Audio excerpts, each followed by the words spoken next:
wabarakatuh. Bapak, Ibu dosen penguji uji kinerja. Perkenalkan, nama saya Eva Puspita Dewi SPSI, mahasiswi PPG Bimbingan dan Konseling dalam Jabatan Angkatan 1 Universitas Pendidikan Indonesia tahun 2021. Asal instansi SMA Islam PB Sudirman, Kota Bekasi. Pada hari ini, Senin, tanggal 19 Juli tahun 2021, saya akan melaksanakan kegiatan layanan bimbingan kelompok dengan tema memahami program studi dan strategi dalam memilihnya. Terima kasih. Assalamualaikum warahmatullahi wabarakatuh.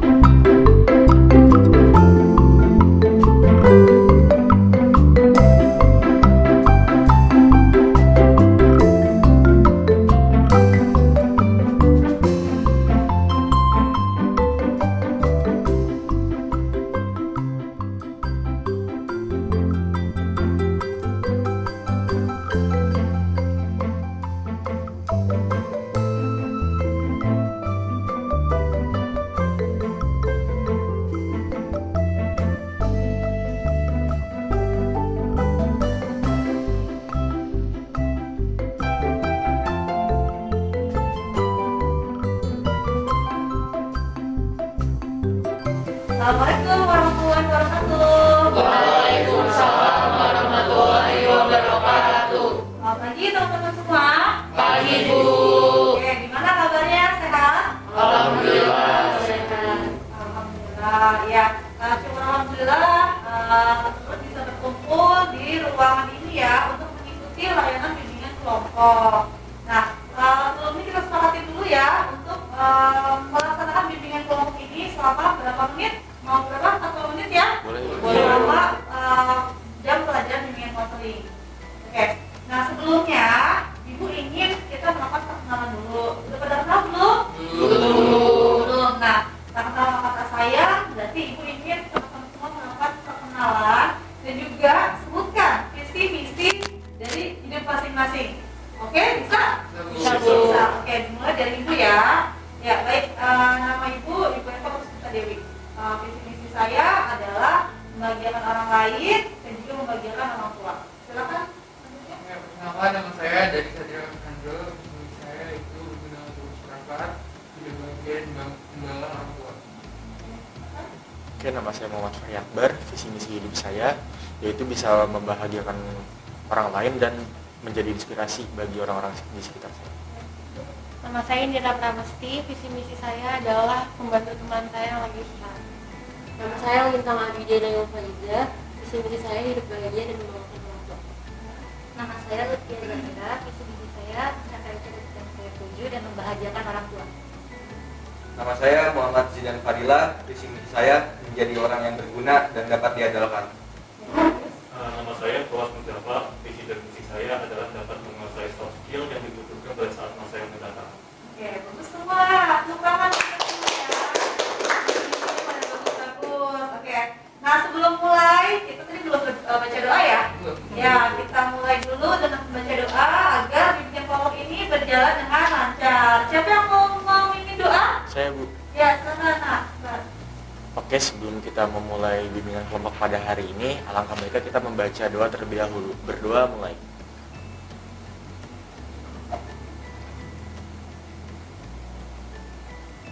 Berdoa selesai.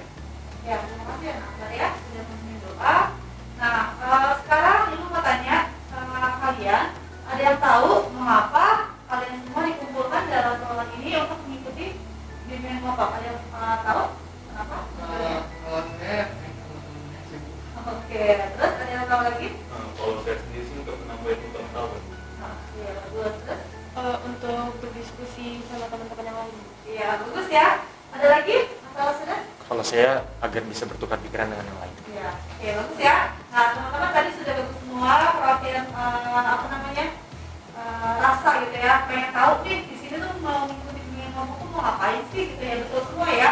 Jadi yang namanya bimbingan kelompok itu jelasin dulu bahwa bimbingan kelompok adalah layanan yang diberikan oleh guru BK. Nah, ibu kan guru BK kalian ya, guru BK pada peserta didik atau konseli dalam bentuk kelompok. Nah, makanya kan mungkin ada yang bertanya, kok dikumpulin cuma segini doang sih? Ya karena kan kita sedang melaksanakan bimbingan kelompok, jadi hanya 7 orang saja nih yang ibu panggil ke sini. Nah, tujuannya untuk apa? Untuk membahas suatu pembahasan topik. Nah, di sini ibu memakai teknik atau topik tugas yang ibu berikan. Jadi nanti ketika ibu memberikan temanya, nanti kita untuk melakukan diskusi kelompok, ya. Nanti akan diberikan Bu Eva 2 kelompok, karena itu jumlahnya ganjil ya.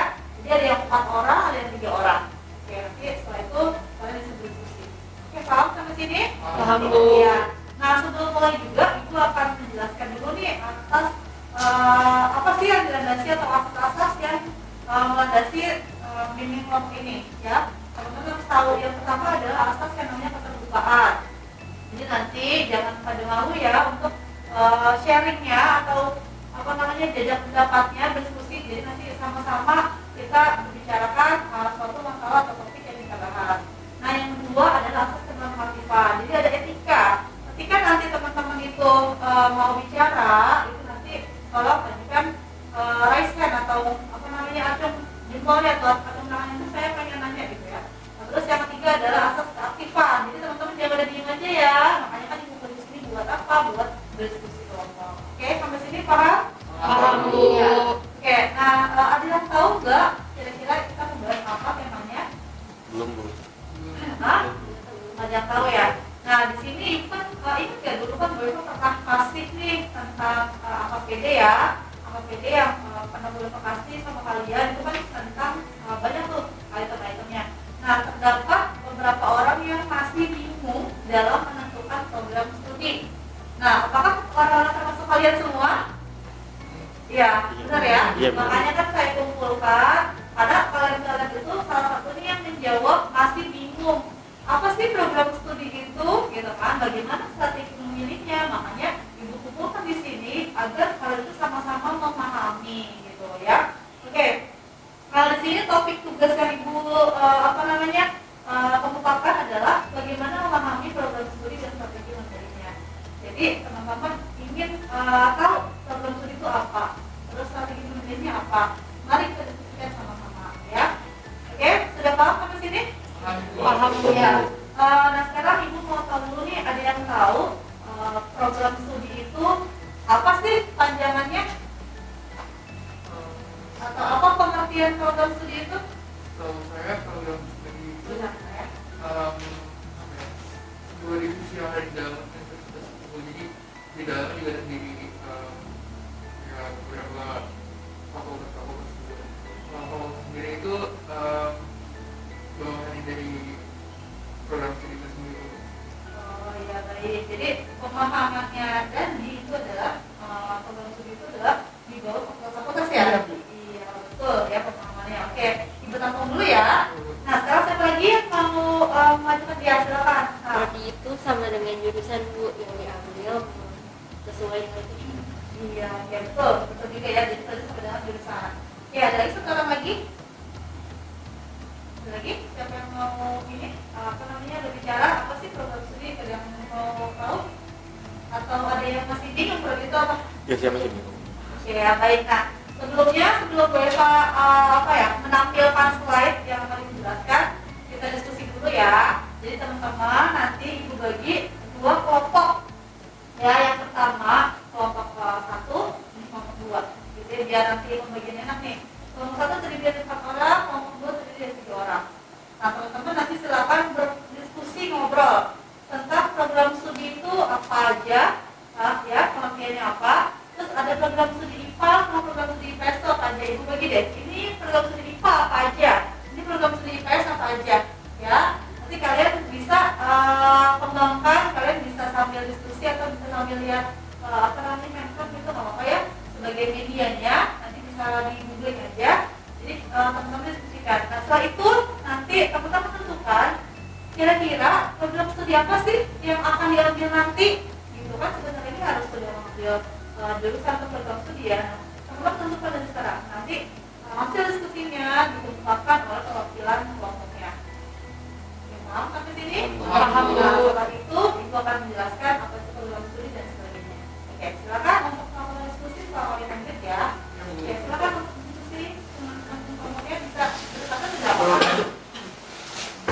Tiga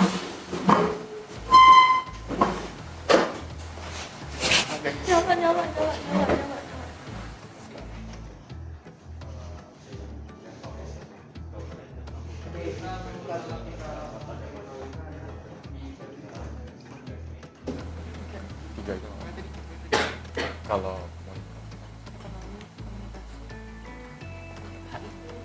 ngomong iya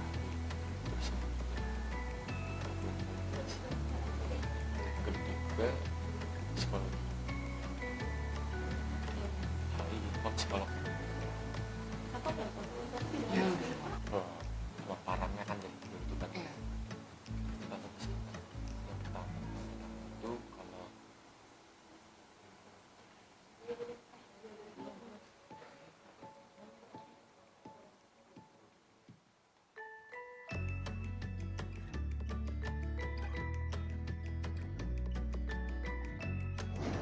Oke, gimana sudah diskusi ya? Sudah. Ya, baik. Nah, sekarang Ibu mau tahu siapa yang menjadi perwakilan satu untuk mengumpulkan hasil diskusinya?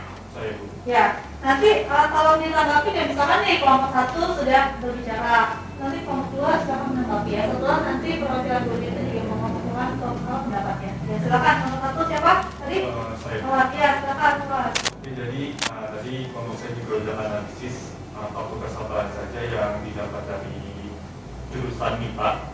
Yang pertama itu kita dapat 3 fakultas. Yang pertama itu adalah fakultas teknik, yang kedua fakultas kedokteran, dan yang ketiga fakultas MIPA. Fakultas teknik ini mencakup teknik perminyakan, teknik batubara, teknik pertambangan, dan lain sebagainya. Dan juga untuk fakultas kedokteran itu mencakup kedokteran gizi, kedokteran anak, kedokteran hewan, dan lain sebagainya. Dan untuk fakultas MIPA sendiri ini mencakup matematika, terus statistika, geografi, dan lain sebagainya. Ya itu. Iya. Lalu apa namanya, masing-masing individu mengambil jurusan apa, prodi apa? Tadi sudah dibahas loh.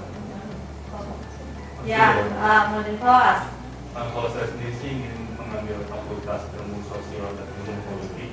Jurusannya itu, Prodinya. ya, untuk prodinya sendiri saya berencana untuk mengambil hubungan internasional. Oke, baik. Ya, kelas. Semoga bisa tercapai ya. Amin Bu. Ya, sekarang ya apa? Sudah ada keinginan? Sudah Bu, untuk saya sendiri rencananya saya akan mengambil fakultas ekonomi, dan untuk prodinya sendiri yaitu saya akan mengambil bisnis manajemen. Manajemen, ya bagus ya. Silakan. Ini anak IPS semua berarti ya? IPA. Oh ya, IPA ya. Oh ya, tadi. Kalau saya mengambil tugas kedokteran, pelajaran anak.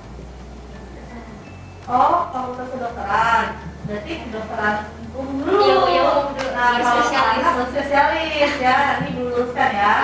Ya, silakan. Kalau saya akan mengambil fakultas MIPA, prodinya statistika. Statistika ya, kalau belum nanti ya. Kalau berarti sudah pada punya tujuan ya. Kenapa di APD tulisnya kemarin masih pada bingung? Ya, nggak apa-apa. Yang penting nanti kalian sudah punya tujuan.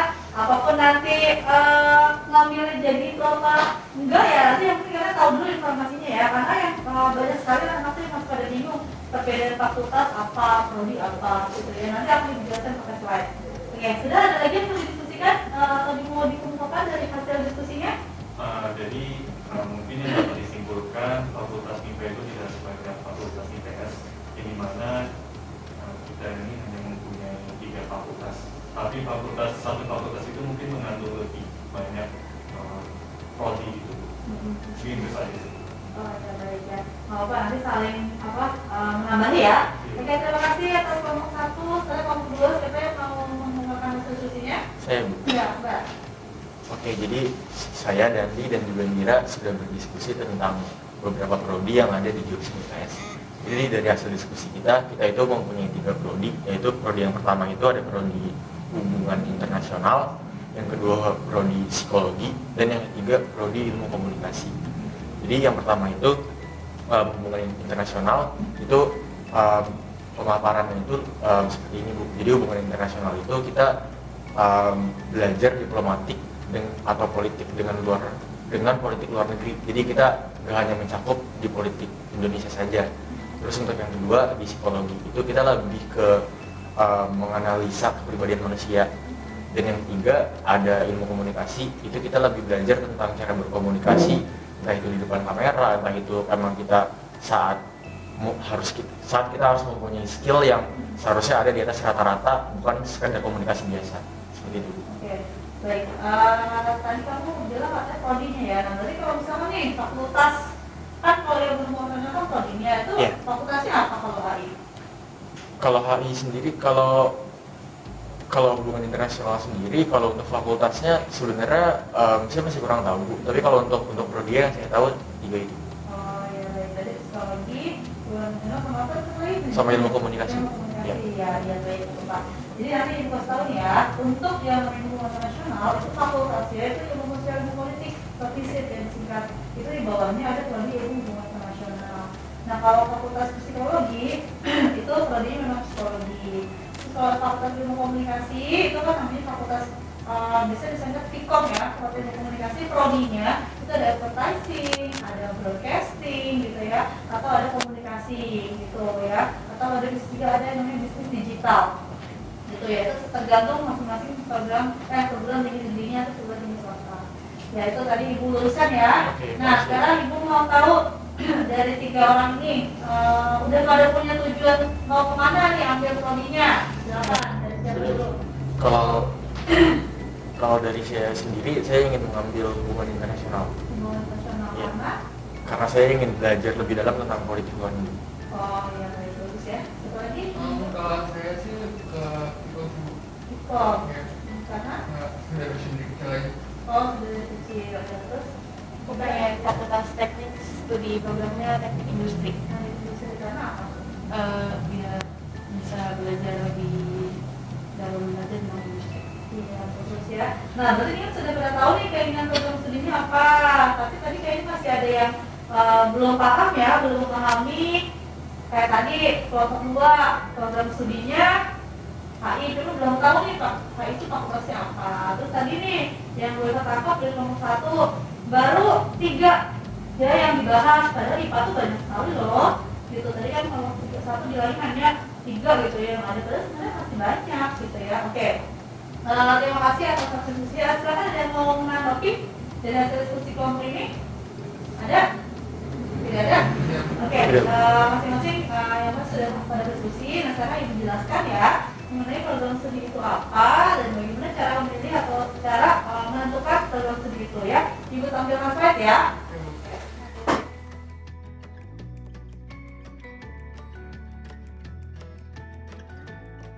Baik, nah sesuai tadi yang janji kita sampaikan, setelah berdiskusi kelompok, Ibu akan menjelaskan nih mengenai mengenal program studi dan strategi memilihnya, ya.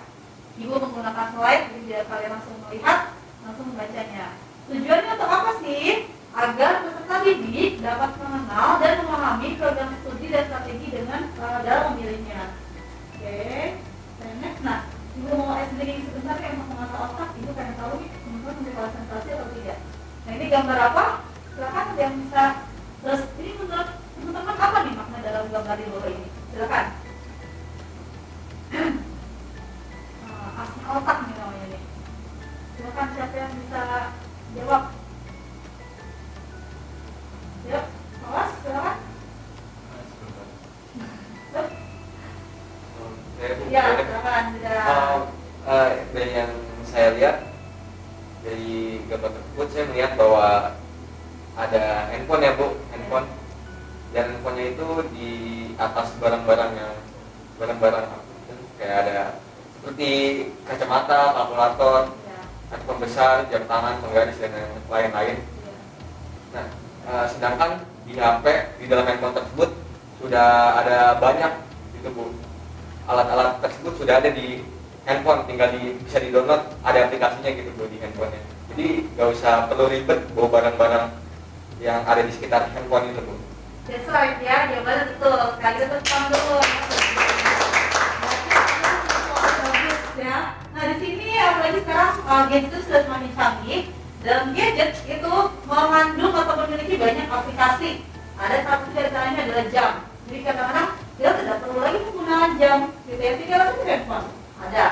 Yang kedua kalkulator. Zaman sekarang tuh kadang-kadang kalau anak-anak atau banyak lah mahasiswa atau yang memiliki usaha juga tidak memiliki kalkulator, langsung melihat di gadget. Terus yang ketiga alat tulis ya, apalagi sekarang gadget sekarang atau tab itu sudah dilengkapi dengan S Pen-nya ya, jadi tidak perlu membawa pulpen atau notes lagi, tapi sudah ada di situ semua gitu ya, penggaris semuanya, terus kompas, fokus sudah ada semua ya, makanya gadget itu sudah sangat penting ya. Oke, bagus, itu adalah tebak gambar yang pertama. Yang kedua, nah di sini ya sudah ada kan, sebagian fungsi sudah tergantikan oleh smartphone.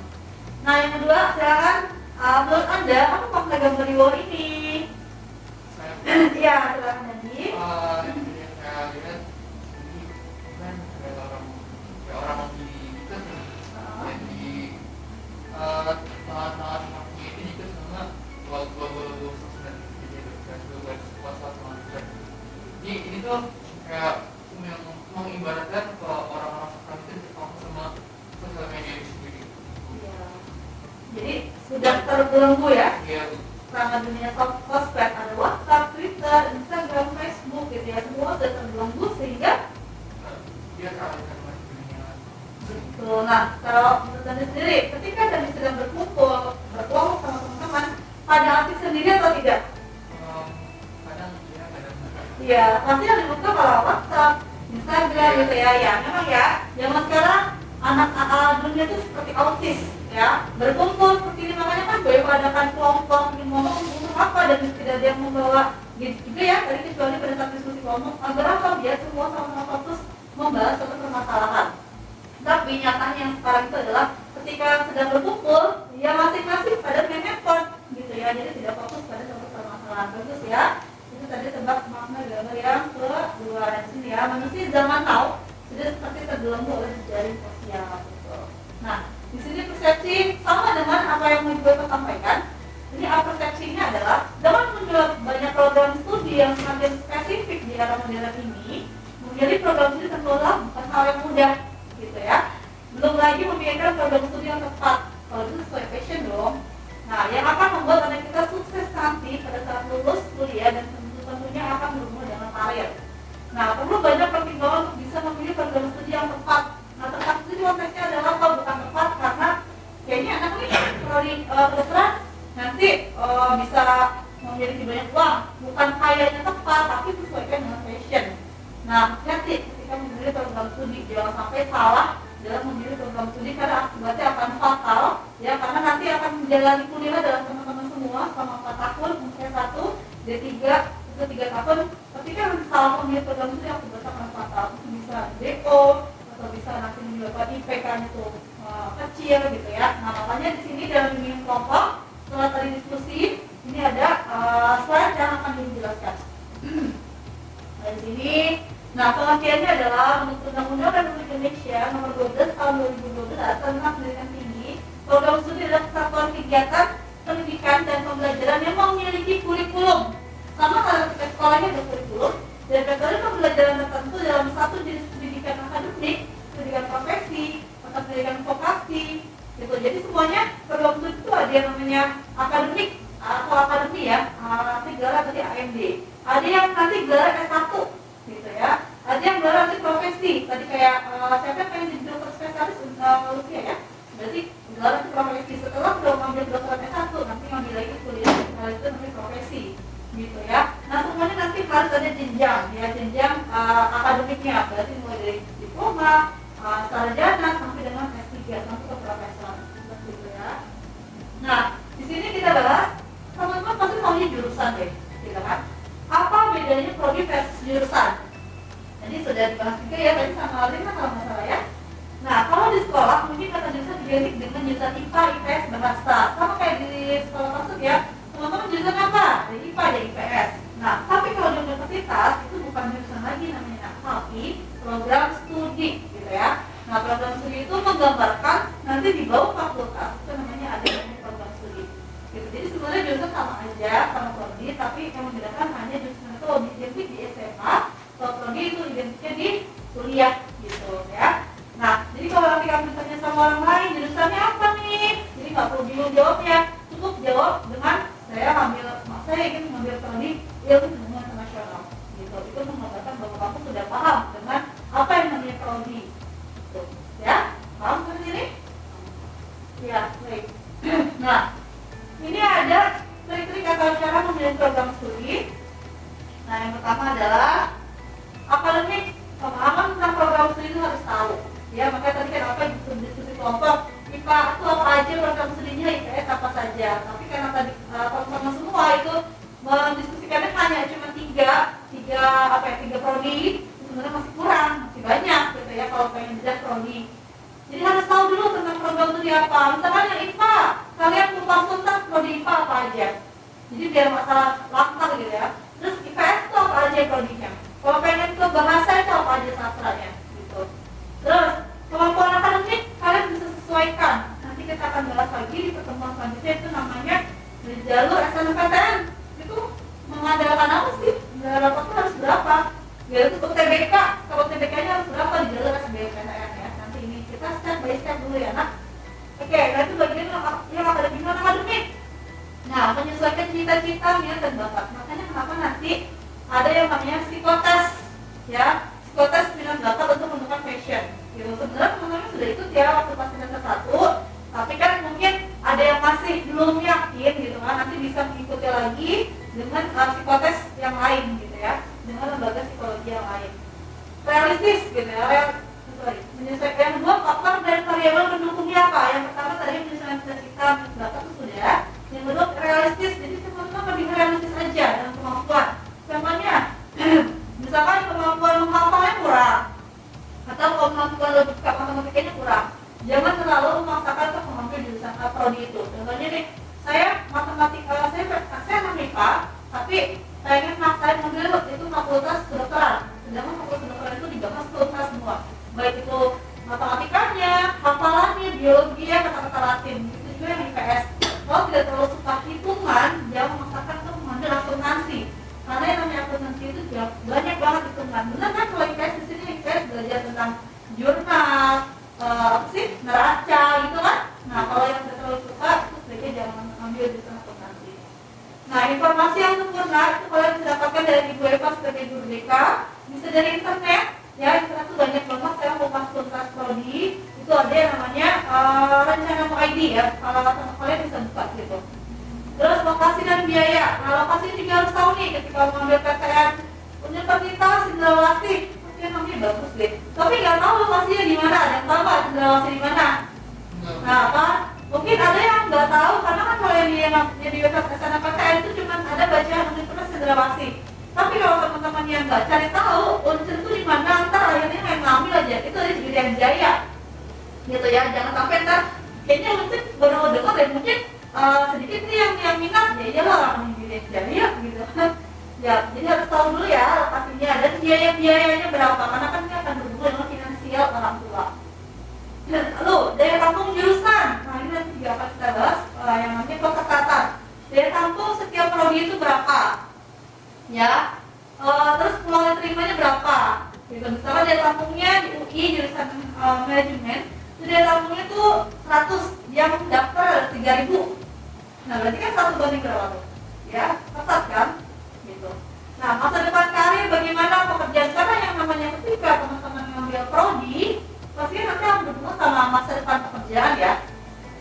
Misalnya ini yang perempuan nih, misalkan tuh saya ngambil prodinya teknik bu, saya kan tadi dia ya, yang teknik bu, sebentar cita-citanya pengen jadi ibu rumah tangga aja bu, gitu ya. Sebenarnya ya jarang sih, ya biasanya itu kan kalau ibu rumah tangga tuh itu nanti tergantung ya, ketika nanti sudah berkeluarga gitu ya. Tapi nanti ketika kuliah lulus pasti kan ada pengen kerja, pengen ngerasain gimana sih setelah lulus kuliah mengaplikasikan ilmunya. Sama kayak Ibu Eva dulu lulusan psikologi, ilmu yang saya kembangkan itu di sini sebagai guru BK dengan memberikan layanan kepada para peserta didik gitu ya, memberikan layanan bantuan bagi peserta didik yang merasa sedang membutuhkan gitu ya, sedang bermasalah. Nah, kenali pesaing. Nah, pesaing juga harus tahu nih di Pansut pesaing yang ngambil kedudukan itu berapa orang. Itu namanya pemetaan gitu ya. Nanti akan kita bahas juga mengenai persaingan untuk mengambil program studi di sekolah. Terus pahami nih jejaring perguruan tinggi, tujuan kampusnya networking. Misalkan ketika kalian pengen swasta, misalkan Telkom University, itu dia nanti kerjanya kemana, networkingnya gimana gitu. Binus tuh kemana aja gitu ya. Pasti yang namanya perguruan tinggi swasta berlomba-lomba untuk mendapatkan akreditasi yang bagus ya. Nah yang terakhir adalah tren. Nah ini yang kadang-kadang ya, saya pengen kuliah di UB. Loh, kenapa di UB? Soalnya banyak kakak kelas saya di sana. Akhirnya anak kampus terkenal banyak yang bisa UB. Kenapa nggak di Unsika? Unsika tuh ada yang tahu nggak? Universitas Tinggal Berbangsa Karawang. Itu baru, tapi kadang-kadang anak-anak tuh suka kayak merasa, kayak malu deh kuliah di Unsika. Apa tuh kampusnya? Universitas Tinggal gitu kan? Jadi gitu baru nggak terlalu terkenal. Nah itu kadang-kadang menjadi tren. Padahal sebenarnya itu kampus KTN juga gitu ya. Nah seperti itu ya. Ini cara-cara punya program studi. Ya sampai sini ada yang mau bertanya? Silakan. Sudah paham semua belum? Ya, ya.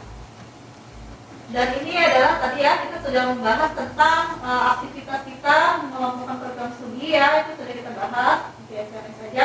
Nah intinya adalah ketika teman-teman, sorry saya duduk lagi ya, ketika teman-teman itu nanti memilih program studi yang diinginkan, teman-teman harus tahu dulu kira-kira maunya kemana. Ya silakan ajukan pertanyaan agar dinamika kelompok kita aktif dari pembahasan penjelasan yang Ibu berikan tadi. Silakan saya mau bertanya.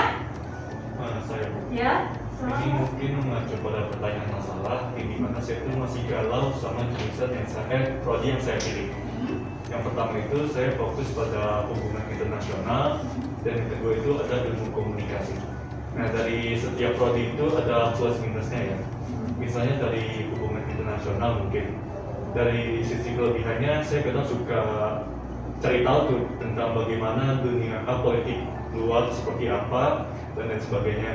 Terus tapi dari sisi kelemahannya mungkin kita juga harus pandai membaca berbagai jurnal atau referensi yang berbahasa Inggris. Dan juga untuk ilmu komunikasi ya. Sebenarnya untuk minusnya saya kurang tertarik. Namun kalau saya lihat dari materi secara garis besarnya itu pasti selalu berkaitan dengan yang namanya komunikasi. Jadi mungkin ini teman-teman ada mengalami hal yang sama, galau antara dua jurusan atau lebih. Kira-kira bagaimana cara siswa atau siswi menyikapi kegalauan dalam memilih prodi? Ya baik, terima kasih pertanyaannya bagus ya. Jadi gini kelas, ketika dihadapkan dengan dua pilihan ya, galau gitu ya, rasanya galau, bingung mau ngambil yang mana nih, dua-duanya saya suka gitu ya, tapi bingung. Nah sekarang lebih ke kamu lebih nyamannya kemana, kamu lebih lebih prefer kemana, contohnya kamu lebih senang kayak tadi pembahasan tentang dunia politik gitu kan, terus Inggris itu kan, berarti kan yang utama kamu lebih senang hubungan internasional, walaupun dari segi berbicara kamu itu cocok ilmu komunikasi karena bicara kamu runtut gitu ya, bagus terstruktur gitu. Nah sekarang tinggal pilih aja untuk kita gabungin deh, kita sambungkan ke SNMPTN misalkan. Nah berarti nilai untuk prodi ilmu hubungan internasional berarti harus ada mata pelajaran yang bahasa Inggris. Bahasa Inggrisnya berapa? Karena kan yang namanya HI itu kan pasti minimal Inggrisnya bagus ya. Setelah itu nanti karena kamu harus mempelajari juga bahasa-bahasa yang lain gitu ya. Yang namanya HI pasti kan kita ditempatinnya di mana, misalkan pendubes Indonesia untuk Australia gitu ya. Kan berarti kamu harus bisa menguasai bahasanya. Untuk kedubes misalkan Indonesia untuk Jerman, berarti kan kamu harus bisa bahasa Jerman gitu ya. Nah kalau ilmu komunikasi itu lebih fleksibel ya, pelajarannya lebih banyak praktek karena yang namanya komunikasi itu nanti ada jurusan atau prodinya lagi yang namanya ada broadcasting, advertising gitu kan, ada PR, public relation. Nah makanya kamu nanti lebih fokusnya kemana gitu. Sebenarnya gampang aja kok, tinggal kamu sukanya apa gitu. Kalau yang lebih suka ngomong, nggak suka pelajaran bahasa Inggris misalkan ya, yang ambil ilmu komunikasi. Itu dua-duanya sangat ketat di setiap program, di setiap perguruan tinggi negeri gitu. Jadi hati-hati dengan memilih dua prodi itu karena itu banyak banget peminatnya, lebih banyak ilmu komunikasi dibanding hubungan internasional gitu. Oke, sudah terjawab? Sudah. Ya baik, oke, sama-sama. Ada lagi yang mau bertanya? Sudah? Oke baik, kalau sudah tidak ada yang mau bertanya, silakan untuk memberikan ya refleksi dari pembelajaran kita hari ini ya beserta pesan serta tindak lanjut setelah mengikuti layanan bimbingan kelompok ini. Oke, siapa yang mau memberikan pesan, refleksi dan juga tindak lanjut? Siapa? Saya dulu. Ya. Jadi pesan yang saya dapat dari kegiatan pada hari ini, mungkin tadi sebelum melakukan kegiatan hari ini tuh saya masih agak bingung dan takut juga Bu dalam memilih prodi nanti kayak masuk kemana, saya masih bingung. Cuma ya setelah dijelasin sama Ibu sama dengar pendapat dari teman-teman yang lain, saya lebih dapat ini sih Bu, informasi lagi Bu mau mana nanti. Ya, alhamdulillah berarti kamu lebih sudah tercerahkan ya. Ya, terus rencana tindak lanjut setelah mengikuti layanan ini apa? Mungkin saya mau nyari lebih lanjut lagi, nyari tahu lebih lanjut lagi sih Bu, nanti apa yang bakal saya pilih, apa yang bakal saya ambil dari Ibu. Oke, tadi kamu IPS ya? Iya. Nah, jadi tugas kamu mencari program studi atau kupas tuntas program studi IPS itu apa aja. Iya, Bu. Setelah itu kamu tinggal satu-satu baca pengertiannya gitu ya. Oh, aku sukanya ini nih gitu kan, jadi tinggal diambil aja. Oke, itu aja? Iya. Oke, siapa lagi? Satu lagi yang mau untuk memberikan pesan, refleksi gitu, siapa? Saya boleh Ya. mungkin hampir sama seperti yang dia Bu. Kalau pesan dan mungkin nantinya setelahnya akan bertindak lanjut karena saya telah belajar tentang cara memilih program studi yang baik. Karena sebelum saya mengikuti bimbingan pada hari ini, saya pun sebenarnya masih bingung tentang sebenarnya faktor dan variabel pendukung dari saya memilih prodi itu apa sih. Tapi sekarang saya sudah dapat pemaparannya, jadi saya lebih mudah nanti untuk lebih realistis dalam memilih prodi yang saya inginkan. Ya, oke. Berarti kamu sudah tercerahkan juga ya? Iya.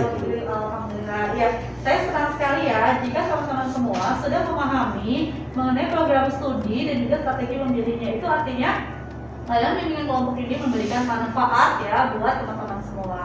Oke, mungkin ini sudah waktunya selesai ya. Sebentar lagi kita akan mengakhiri dan Bu Eva berharap apakah layanan kelompok ini, bimbingan kelompok ini akan ada tindak lanjutnya setelah ini? Ya, oke baik ya. Nanti akan Ibu berikan topik lagi ya untuk membahas. Semoga bisa dengan anak-anak yang lebih banyak ya, kita biar lebih seru lagi. Oke, karena waktu sudah habis, bisa diakhiri dengan berdoa. Silakan, siapa? Abdul ya? Oke, sebelum kita mengakhiri bimbingan kelompok pada siang hari ini, alhamdulillah kita membaca alhamdulillah terjadi. Amin. Ya. Terima kasih teman-teman semua telah mengikuti layanan bimbingan kelompok ini dan alhamdulillah ini sangat bermanfaat buat teman-teman semua ya. Saya ucapkan terima kasih atas kehadiran kalian di ruangan ini dan Ibu berharap pesan Bu Eva setelah mengikuti layanan bimbingan kelompok ini teman-teman sudah tidak buta lagi ya, tidak buta dalam hal program studi itu apa, fakultas itu apa, terus apa aja langkah yang harus diambil. Tadi sudah saya jelaskan ya di slide tata caranya memilih program studi itu apa aja, disesuaikan dengan passion, terus dengan lokasi, biaya dan sebagainya ya. Jangan sampai pesan Ibu, jangan sampai teman-teman salah dalam mengambil jurusan atau prodi karena itu akan berakibat fatal ya. Karena kalau fatal itu nanti akan kuliahnya jadi nggak nyaman gitu ya, karena sudah banyak sekali kakak kelas yang mengalami seperti itu. Oke, baik, Ibu akhiri pertemuan ini. Terima kasih atas kesediaannya dan jangan lupa nanti ada evaluasi yang akan Ibu berikan ya, evaluasi hasil dan juga LKPD ya yang harus teman-teman isi. Oke, terima kasih semuanya. Assalamualaikum warahmatullahi wabarakatuh. Waalaikumsalam warahmatullahi wabarakatuh.